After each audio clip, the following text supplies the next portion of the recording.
പാഠം 733. സീസറിന്റെ ഭാര്യ.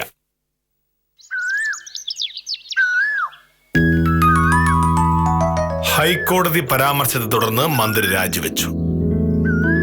അഴിമതി കേസിൽ ഹൈക്കോടതിയുടെ രൂക്ഷ വിമർശനം ഉണ്ടായതിനെ തുടർന്ന് മന്ത്രി രാജിവെച്ചു.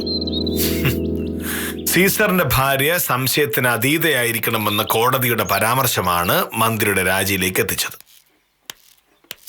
കൊള്ളാം. കേരളത്തിലെ മന്ത്രിക്ക് രാജിവെക്കാൻ ഷേക്സ്പിയറിന്റെ നാടകം വേണ്ടി വന്നു.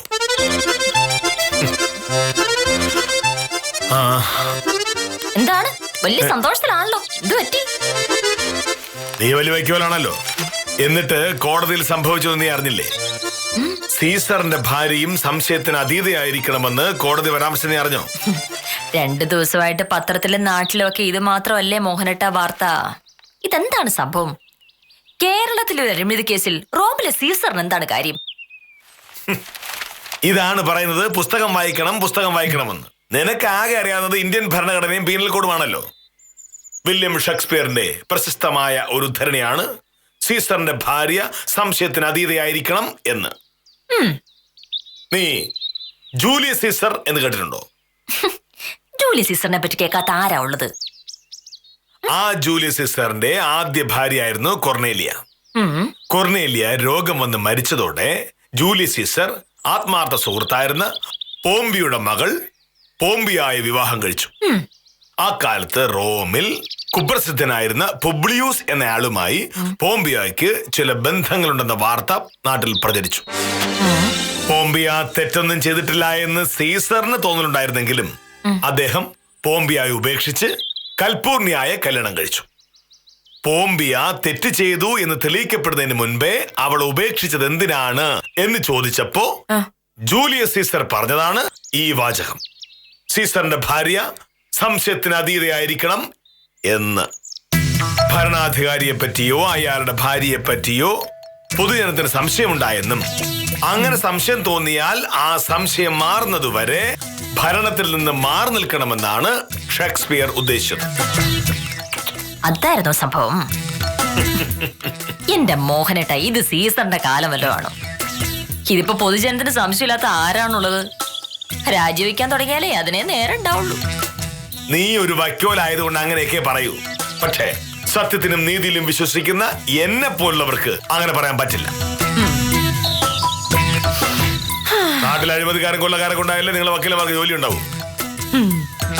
സീസറുടെ ഭാര്യ സംശയത്തിന് അതീതയായിരിക്കണം എന്ന് മാത്രം ഷേക്സ്പിയർ പറഞ്ഞത് നന്നായി. വില്ലേജ് ഓഫീസറുടെ ഭാര്യ അങ്ങനെ ആയിരിക്കണമെന്ന് ഒരു പ്രമാണം ഉണ്ടായിരുന്നെങ്കിൽ ആ ന്യായം പറഞ്ഞ് മോഹനേട്ടനെ ഉപേക്ഷിച്ചത്. പക്ഷേ പോംബിയായി ഉപേക്ഷിച്ചപ്പോ സീസറിനെ കല്യാണം കഴിക്കാൻ കൽപ്പൂർണിയെ കിട്ടി. എന്നെ ഉപേക്ഷിച്ചിട്ടുണ്ടെങ്കിൽ മോഹനേട്ടൻ പിന്നെ എവിടുന്ന് പെണ്ണ് കിട്ടാനാണോ എന്തോ.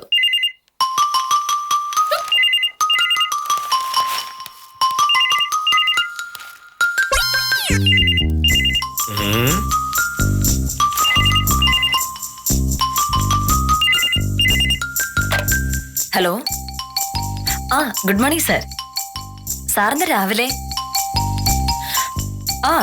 സുഗന്റെ കേസിന്റെ കാര്യം വിദ്യ പറഞ്ഞിരുന്നു. ഇത്തരം കേസിലൊക്കെ ഞാൻ ഇടപെടണം സാർ. അതെയോ, ശരി. അയ്യോ, ഇപ്പോഴോ? അത് വേണ്ടായിരുന്നു സാർ. സുഗനോട് വക്കീലാഫീസിലേക്ക് വരാൻ പറഞ്ഞാൽ മതിയായിരുന്നു. എനിക്കിപ്പോ വിശേഷിച്ചൊന്നും ചോദിക്കാനില്ല സാർ. ശരി, വന്നോട്ടെ. സദാനന്ദ സാറായിരുന്നു. ഒരു കേസിലെ കക്ഷി ഇപ്പൊ ഇങ്ങോട്ട് വരും എന്നെ കാണാനാ. അതല്ലല്ലോ പ്രശ്നം. നീ എന്താണ് കളിയാക്കിട്ട് പോകുന്നത്? സീസറിന് കല്യാണം കഴിക്കാൻ കൽപ്പൂർണിയെ കിട്ടി, ഞാൻ നിന്നെ ഉപേക്ഷിച്ചാൽ എനിക്ക് വേറെ പെണ്ണ് കിട്ടില്ല എന്ന് ആര് പറഞ്ഞു? സത്യസന്ധനായ ഒരു വില്ലേജ് ഓഫീസറെ കല്യാണം കഴിക്കാൻ പെണ്ണുങ്ങൾ ക്യൂ നിൽക്കും, ക്യൂ. ഒരു വില്ലേജ് ഓഫീസർ എന്ന് പറഞ്ഞ എന്തോ വലിയ സംഭവമാണെന്ന് മോഹനേട്ടൻ മാത്രം തോന്നുന്ന കാര്യമാണ്. പക്ഷെ അതേ വലിയ കാര്യവേ അല്ല. ഇപ്പൊ എന്നെ കാണാൻ പോകുന്ന സുഗണ്ണും ഒരു സർക്കാർ ഉദ്യോഗസ്ഥനാണ്. പക്ഷെ കല്യാണം കഴിഞ്ഞ ദിവസം മുതൽ അയാളും ഭാര്യ ഹേമലതും തമ്മിൽ വഴക്കാണ്. സുഗണന് സംശയരോഗമാണെന്ന് ഹേമലത ഭയങ്കര കുഴപ്പക്കാരിയാണെന്ന് സുഗണൻ. എന്തായാലും രണ്ടുപേരും കൂടി ഇപ്പൊ പിരിയാൻ പോവാ. അപ്പോ അവരുടെ ഡൈവോഴ്സ് കേസാണോ നീ വാദിക്കാൻ പോകുന്നത്? വാദമൊന്നുമില്ല ഇതില്. രണ്ടുപേരും കൂടി പിരിയാൻ തീരുമാനിച്ചു. ജോയിന്റ് പെറ്റീഷനായി കോടതി കൊടുക്കുന്നു, പെട്ടെന്ന് കാര്യം നടക്കും. എനിക്ക് ഇത്തരം കേസൊന്നും ഇഷ്ടമുണ്ടായിട്ടില്ല. സദാനന്ദ സാറിന് ഭയങ്കര അടുപ്പുള്ള ആളാണ് ഈ സുഗുണൻ. അതുകൊണ്ട് മാത്രമേ ഞാൻ സമ്മതിച്ചെന്നേ ഉള്ളൂ. കഷ്ടം. വിവാഹം കഴിച്ച് ഒരു കുടുംബമായി ജീവിക്കുന്ന രണ്ടുപേരെ രണ്ട് വഴിക്കാക്കാൻ നോക്കുന്നു. നാണമില്ലേ നിനക്ക്? ഇത് ഞാനായിട്ട് തീരുമാനിച്ചല്ലോ. സുഗുണന് ഹേമലതയ്ക്ക് ഒരുമിച്ച് താമസിക്കാൻ താല്പര്യമില്ലെങ്കിൽ പിന്നെ എനിക്ക് മാത്രം എന്താണ് പ്രശ്നം? സുഗുണാന്ന് തോന്നുന്നു. മണി 9:30 ആവാറായില്ലേ? വേഗം വേഷം മാറി വില്യാപിച്ച് പോകാൻ നോക്ക്.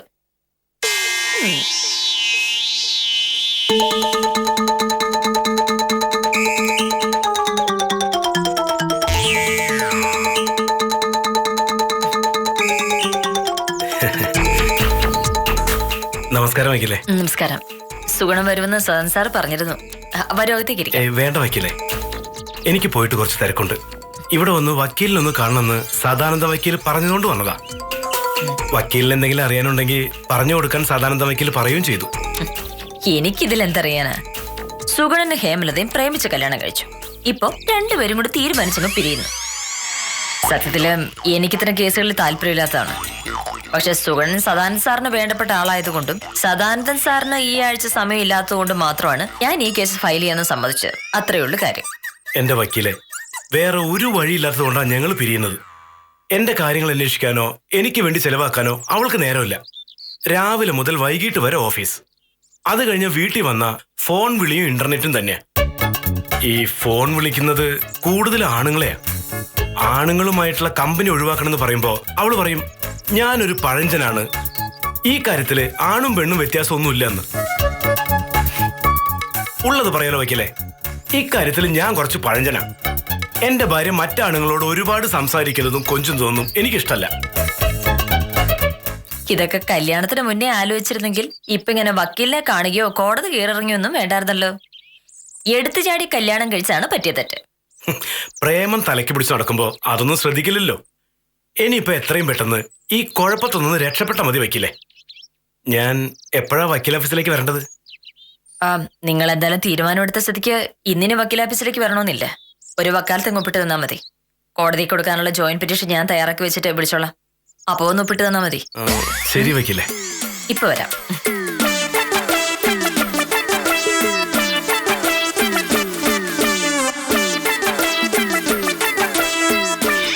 എന്തായി നിന്റെ വിവാഹമോചനക്കാരൻ പോയോ?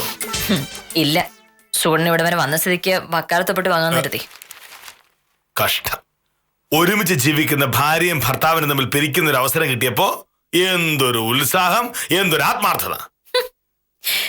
ഞാൻ സുഗുണനോടോ ഹേമലതയോടോ പിരിയാൻ പറഞ്ഞിട്ടില്ല. അവരുടെ കേസ് എനിക്ക് തരാമോ എന്ന് ചോദിച്ചു പോയിട്ടുമില്ല. പിന്നെ ഒരു കക്ഷി വക്കീലിനെ അന്വേഷിച്ച് വരുമ്പോ കേസ് ബാധിക്കില്ല എന്നെനിക്കിങ്ങനെ പറയാൻ പറ്റും? ഇത് സംഗതി സാധാ കേസല്ലല്ലോ, ഡൈവോഴ്സ് കേസല്ലേ? അതിലെന്താണ്? കുറച്ചു മുന്നേ മോഹനടൻ തന്നെയാണ് പറഞ്ഞത് സീസറിന്റെ ഭാര്യ സംശയത്തിന് അതീതയായിരിക്കണമെന്ന് ഷേക്സ്പിയർ പറഞ്ഞിട്ടുണ്ട്. അങ്ങനെ സീസർ ഭാര്യയായ പോംപിയെ ഉപേക്ഷിക്കുകയും ചെയ്തു. സീസറിനാകാമെങ്കിൽ സുഗുണനും ആയിക്കൂടെ മോനട്ടാ? സീസറിന്റെ കാര്യം ഇവിടെ പറയണ്ട. 2050 കൊല്ലം മുമ്പ് റോമിലുണ്ടായിരുന്ന നിയമമല്ല ഇപ്പോ ഇന്ത്യൻ മഹാരാജ്യത്തുള്ളത്. ഇപ്പൊ ഇന്ത്യ മഹാരാജ്യത്തുള്ള നിയമം വെച്ചാണ് സുഗുണനും ഹേമലതയും പിരിയാൻ പോണത്. അല്ല, എനിക്ക് മനസ്സിലാവാത്തോണ്ട് ഞാൻ ചോദിക്കാം, ഇക്കാര്യത്തിൽ സുഗുണന് ഹേമലതയ്ക്ക് ഉള്ളതിനെക്കാട്ടിലും ടെൻഷൻ മോഹനട്ടൻ എന്തിനാണ്? ഭാമേ, പെട്ടെന്നുള്ള ആവേശത്തിൽ പലരും എടുത്തിയാടി ഓരോരോ തീരുമാനങ്ങൾ എടുക്കും. പക്ഷേ അവരെ പറഞ്ഞ് മനസ്സിലാക്കി തിരുത്തുകയാണ് നമ്മളെ പോലോട് ചെയ്യേണ്ടത്. ഇപ്പോ നിന്റെ സ്ഥാനത്ത് കെ മോഹനകൃഷ്ണ സാർ ആയിരുന്നെങ്കിൽ സുഗുണനെ കാര്യങ്ങൾ പറഞ്ഞ് മനസ്സിലാക്കി ഈ തീരുമാനത്തിൽ നിന്ന് പിന്തിരിപ്പിച്ചേനെ. ആ വഴിയെല്ലാം നോക്കിയതാണ് മോനട്ടാ. സാക്ഷാൽ സദാനന്ദ സാർ തന്നെ സുഗുണനെ കുറെ ഉപദേശിച്ചത്. പക്ഷെ ഇനി ഒരു നിമിഷം പോലെ ഹേമലതയോടെ കഴിയാൻ പറ്റില്ല എന്ന് പറഞ്ഞത് സുഗുണൻ തന്നെയാണ്. സദാനന്ദ സാറ് വിചാരിച്ചിട്ട് സുഗുണന്റെ മനസ്സ് മാറ്റാൻ പറ്റില്ല. പിന്നെ ഇനി വില്യാപിസർ മോഹനകൃഷ്ണ സാർ നടന്നു തന്നെ.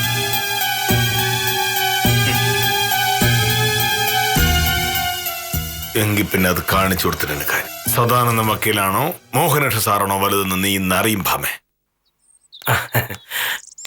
ഇതൊന്ന് ഒപ്പിട്ട് തന്നാ മതി.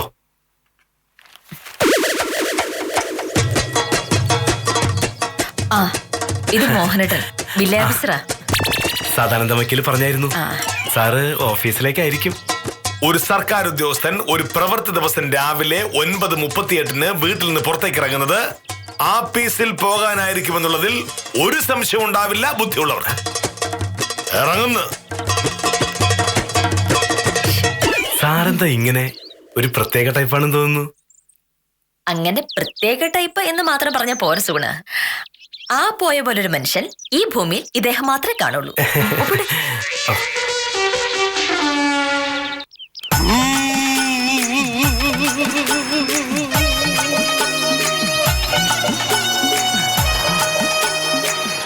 ഇതുവരെ ഇങ്ങ് വന്നില്ലേ?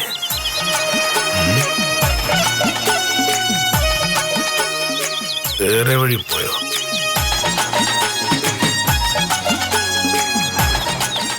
കുറച്ച് സമയം ഇവിടെ നിൽക്കാം.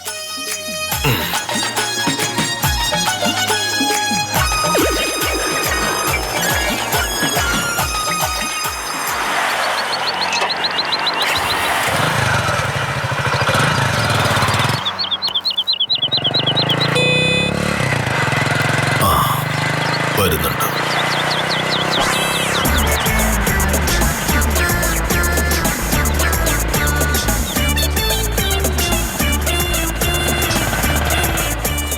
നിൽക്കൂ നിൽക്കൂ നിൽക്കൂ.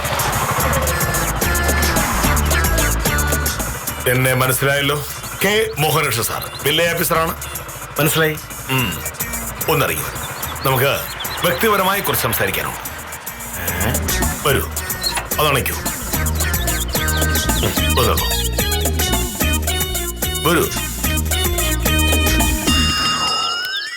എന്താ സാറേ? ഞാൻ വീട്ടിൽ വെച്ച് പറയേണ്ടതായിരുന്നു, പക്ഷേ അവിടെ വെച്ച് ഞാൻ എന്തു പറഞ്ഞാലും ഭാമ എതിർത്തളയും. അതുകൊണ്ടാണ് പറയാതിരുന്നത്. എന്താ സാറേ? സുഗുണൻ എന്നല്ലേ പേര്? അതെ. സുഗുണന്റെ ഭാര്യയുടെ പേര് ഹേമലത. സുഗുണനും ഹേമലതയും തമ്മിൽ കുറച്ച് അഭിപ്രായ വ്യത്യാസങ്ങളൊക്കെ ഉണ്ട് എന്നെനിക്ക് മനസ്സിലായി. പക്ഷേ ആ അഭിപ്രായ വ്യത്യാസങ്ങളുടെ പേരിൽ വിവാഹമോചനത്തിനൊക്കെ പോയാൽ അതിന്റെ നാണക്കേടാർക്കാ? നിങ്ങൾക്കല്ലേ. ഒരുമിച്ച് ജീവിക്കാൻ പറ്റില്ലെങ്കിൽ പിന്നെ എന്തിനാ സാറേ? ഒരുമിച്ച് ജീവിക്കാൻ പറ്റണം. ഇപ്പോ നിങ്ങൾ രണ്ടുപേരും കൂടി യോജിച്ച് വിവാഹമോചനത്തിന് അപേക്ഷ കൊടുത്തു എന്ന് കരുതുക. കോടതി വിവാഹമോചനം സമ്മതിക്കുന്നു. പക്ഷേ അത് കഴിയുമ്പോ സുഗുണന്റെ അവസ്ഥ എന്താവും? നാട്ടുകാർ സുഗുണനെ പറ്റി എന്താവും പറയുക? സ്വന്തം ഭാര്യ പോലും ഉപേക്ഷിച്ച് പോയവൻ, ഭാര്യയെ നിലയ്ക്ക് നിർത്താൻ കഴിവില്ലാത്തവൻ എന്നൊക്കെ പറയില്ലേ? മറ്റുള്ളവർ പറയും, അയ്യേ സുഗുണന്റെ സ്വഭാവദോഷം കാരണം ആ ഹേമലത സുഗുണനെ ഉപേക്ഷിച്ചു പോയെന്ന്. അപ്പോ ഈ സുഗുണൻ എന്ന പേര് മാറ്റി ദുർഗുണൈ ദുർഗുണൈ എന്ന ആൾക്കാർ വിളിക്കില്ലേ? പക്ഷെ സാറേ, അവള് ഞാൻ പറയുന്നതൊന്നും അനുസരിക്കുന്നില്ല. പിന്നെ ഞാൻ എന്ത് ചെയ്യും സാറേ? അനുസരിപ്പിക്കണം. എന്റെ ഭാര്യ സത്യഭാമ വലിയ വക്കീലാണല്ലോ, എന്നിട്ടും ഞാൻ പറയുന്നതൊക്കെ അനുസരിക്കുന്നുണ്ടല്ലോ. സുഗുണ, ഭാര്യയെ നമ്മൾ പറയുന്നത് പോലെ അനുസരിപ്പിക്കാൻ ബുദ്ധിപരമായി നീങ്ങിയാൽ എന്ന് പറഞ്ഞ ഞാൻ പറയാനുള്ളത് പറഞ്ഞു. ഭാമയെ പോലുള്ള വക്കീലന്മാർക്ക് ഫീസ് കിട്ടിയാൽ മതി. കക്ഷികൾക്കുണ്ടാകുന്ന നാണക്കേടൊന്നും അവർക്ക് പ്രശ്നമേ അല്ല. എന്തോ സുഗുണനെ കണ്ടപ്പോ എന്റെ കൂടപ്പുറപ്പാണോ എന്ന് തോന്നിപ്പോയി. സുഗുണന് ഒരു നാണക്കേടുണ്ടാകാതെ നോക്കേണ്ടത് എന്റെ ഉത്തരവാദിത്തമാണെന്ന് എന്റെ മനസ്സ് പറഞ്ഞു. അതുകൊണ്ടാ ഞാൻ സുഗുണനെ കാത്തു നിന്നത്. സുഗുണ, ഒരു പുരുഷനെ സംബന്ധിച്ചിടത്തോളം ഏറ്റവും പ്രധാനം അവന്റെ അന്തസ്സാണ്. ഭാര്യ ഉപേക്ഷിച്ചു പോയതിന് പിന്നെ എന്ത് അന്തസ്സാ ഉള്ളത്? പക്ഷെ സാറിന് പറയാൻ എളുപ്പാ. അവളുടെ കൂടെ ജീവിക്കുന്ന കാര്യം ഓർത്തിട്ട് എനിക്ക് ഒരു സമാധാനമില്ല. എനിക്ക് വയ്യ അവളുടെ ഒപ്പം ജീവിക്കാൻ. സുഗുണ, ഹേമലതയെ ഉപേക്ഷിച്ച് വേറൊരു പെണ്ണിനെ കല്യാണം കഴിച്ചാൽ ഈ പ്രശ്നം തീരുമെന്ന് സുഗുണന് തോന്നുന്നുണ്ടോ? ഇനി കല്യാണം കഴിക്കുന്ന പെണ്ണുമായിട്ടും പ്രശ്നമുണ്ടായാലോ? ജൂലി സീസറിന്റെ കാര്യം അറിയാലോ. ആദ്യം കുർണേലിയ, അത് കഴിഞ്ഞ് പോംബിയ, പിന്നെ കൽപൂർണിയ, ഒടുവിൽ ക്ലിയോപാട്ര.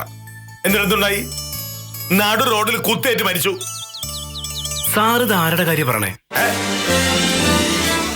സീസറിന്റെ. അതാണല്ലോ നാട്ടിൽ ഒരു ഫാഷൻ. അതുകൊണ്ട് പറഞ്ഞ മനസ്സുണ്ടെങ്കിൽ ഞാൻ പറയുന്നത് കേട്ട് കേസ് ഒഴിവായി ഭാര്യയോടൊപ്പം ജീവിക്കാൻ നോക്ക്. ഇല്ലെങ്കിൽ വക്കീലിന്റെ വാക്കേട്ട് നാണക്കേട്. പറയാനുള്ള പറഞ്ഞു വരുമ്പോ മോഹനകൃഷ്ണൻ സാർ പറഞ്ഞതിലും കാര്യമുണ്ട്.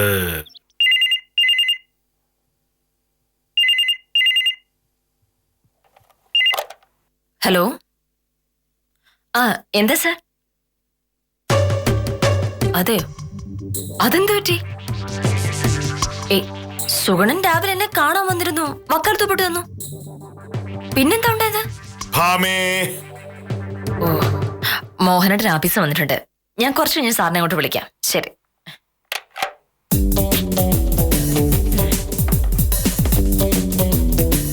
ആ, ഒരു സംഭവം അറിഞ്ഞ മോനേട്ടാ? അറിഞ്ഞില്ല.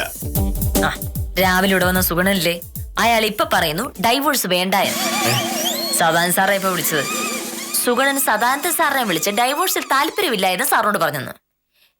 എന്ത് പറ്റിയെന്ന് ചോദിച്ചപ്പോ സുഗണനെ വിവരമുള്ള ആരോ ഉപദേശിച്ച് മനസ്സ് മാറ്റിയെന്ന് പറഞ്ഞു. നീ അങ്ങനല്ലല്ലോ രാവിലെ പറഞ്ഞത്. നിന്റെ സദാനന്ദ വക്കീൽ ഭയങ്കര സംഭവമാണ്. ആ സദാനന്ദ വക്കീൽ ഉപദേശിച്ചിട്ടും മനസ്സ് മാറാത്ത സുഗുണൻ ഇനി ആരുപദേശിച്ചാലും മനസ്സ് മാറ്റില്ല എന്നാണല്ലോ. ഇതുവരെ ഇങ്ങനൊരു സംഭവം ഉണ്ടായിട്ടില്ലല്ലോ. സുഗുണന്റെ മനസ്സ് മാറ്റിയത് ആരായാലും അയാളൊരു ഭയങ്കര സംഭവം തന്നെ. ഇപ്പൊ നിനക്ക് മനസ്സിലായ ഭാമേ, നീയൊക്കെ കരുതുന്നതിനേക്കാൾ ഒരുപാട് ബുദ്ധിയുള്ള ആൾക്കാർ നമ്മുടെ നാട്ടിൽ തന്നെ ഉണ്ടെന്ന്. അത്തരം ഏതോ വലിയ ബുദ്ധിമാൻ സോണനോട് സംസാരിച്ചിട്ടുണ്ടാവും. സോണന്റെ മനസ്സും മാറ്റുണ്ടാവും. ഭാര്യ ഭർത്താക്കന്മാർ ഒരുമിച്ച് ജീവിക്കണമെന്ന് ആഗ്രഹിക്കുന്ന നല്ല മനുഷ്യരും ഈ നാട്ടിലുണ്ട്. സോണന്റെ തീരുമാനം മാറ്റാൻ വേണ്ടി പ്രവർത്തിച്ച ആൾ ആരായാലും അയാൾക്ക് ദൈവാനുഗ്രഹം ഉണ്ടാവും. കാരണം ഹേമലത എന്ന പാവം സ്ത്രീ അയാൾക്ക് വേണ്ടി പ്രാർത്ഥിക്കും. ആ നല്ല മനുഷ്യൻ കാരണമാണല്ലോ ഹേമലതയ്ക്ക് അവർക്ക് നഷ്ടപ്പെട്ടു പോയ കുടുംബജീവിതം അവർക്ക് തിരിച്ചു കിട്ടിയിരിക്കുന്നത്. നല്ല മനുഷ്യൻ, സത്യം.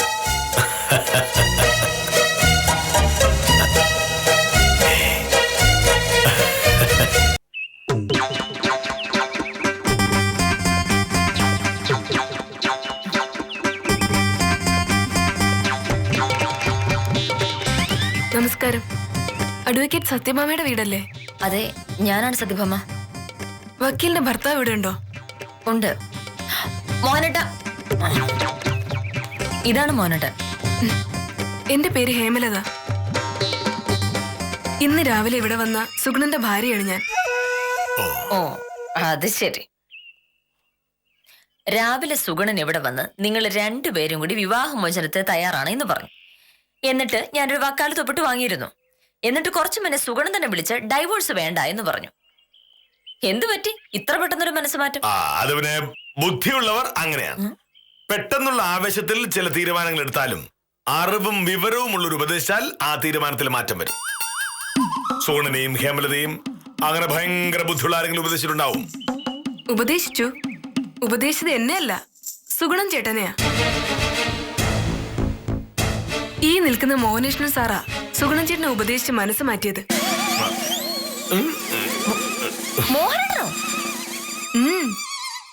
രാവിലെ സുഗുണൻ ചേട്ടൻ ഇവിടുന്ന് പോകുന്ന വഴിക്ക് വഴിയിൽ കാത്തു നിന്ന് ഈ സാറ് സുഗുണൻ ചേട്ടനെ ഉപദേശിച്ച് മനസ്സ് മാറ്റിയത്.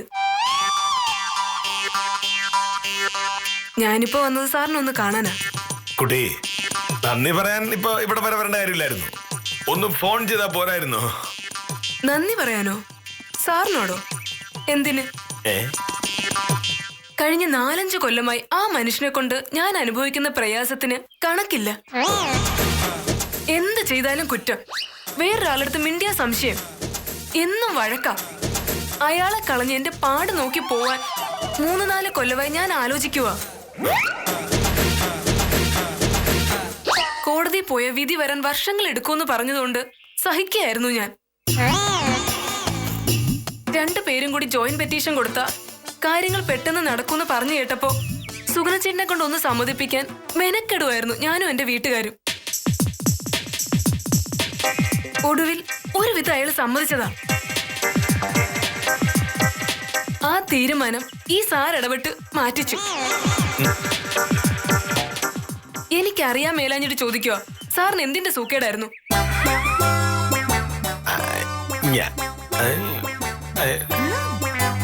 സാറിന് എന്താ ജോലി? വില്ലേജ് ഓഫീസറോ ഉപദേശിയോ?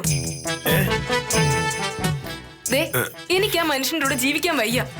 ഇനിയിപ്പോ അയാൾ ജോയിന്റ് പെറ്റീഷൻ തരില്ല എന്നുള്ള നിലയ്ക്ക് ഞാൻ ഒറ്റയ്ക്ക് കേസ് കൊടുക്കേണ്ടി വരും. ആ കേസ് വിധി വരാൻ താമസിച്ച അതിന്റെ ഉത്തരവാദിത്തം സാറിനായിരിക്കും. ബാക്കി ഞാൻ അപ്പ പറയാം. ഒരു ഉപദേശി വന്നിരിക്കുന്നു. ഈശ്വരാ, വെളുക്കാൻ തേച്ചത് പണ്ടാരായ. അവര് പറഞ്ഞാലും നേരാണ് മോനേട്ടാ. ഞാൻ കരുതി തിരിയാനുള്ളത് സൂടന്റെ തീരുമാനമായിരിക്കും. ഓ, ആരുടെ തീരുമാനം വരുന്നാലും മോഹനേട്ടൻ അതിലെന്തായിരുന്നു കാര്യം? ഞാനൊരു നല്ല ഉദ്ദേശം ചെയ്തതാ. മോഹനേട്ടാ, എത്ര നല്ല ഉദ്ദേശം വെച്ച് ചെയ്തതായാലും അതിപ്പോ ആ സ്ത്രീക്ക് കുരിശായില്ലേ. എന്നെ തോപ്പിക്കാൻ നോക്കി ഹേമലതയുടെ ജീവിതം കൊളവാക്കി. ഇപ്പൊ തൃപ്തിയായോ സാറിന്? സീസറിന്റെ ഭാര്യ സംശയത്തിന് അതീതയായിരിക്കണം എന്നതൊക്കെ സമ്മതിക്കാം. കാരണം സീസർ രാജാവാണ്. പക്ഷെ സുഗണന്റെ ഭാര്യയുടെ കാര്യത്തിൽ മോഹനേട്ടൻ ഇടപെടേണ്ട വല്ല കാര്യം ഉണ്ടായിരുന്നു? സീസറിന്റെ ഭാര്യ സംശയത്തിന് അതീതയായിരിക്കണം എന്ന കാര്യത്തിൽ വില്യം ഷേക്സ്പിയറിന്റെയും കേരള ഹൈക്കോടതിയുടെയും നിലപാട് തന്നെയാണ് ഞങ്ങൾക്കും. പക്ഷേ സുഗുണന്റെ ഭാര്യയുടെ കാര്യത്തിൽ വില്ലേജ് ഓഫീസർ ഇടപെടേണ്ട കാര്യമില്ലായിരുന്നു എന്ന് ഓർമ്മിപ്പിച്ച് ഇന്നത്തേക്ക് വിടാം.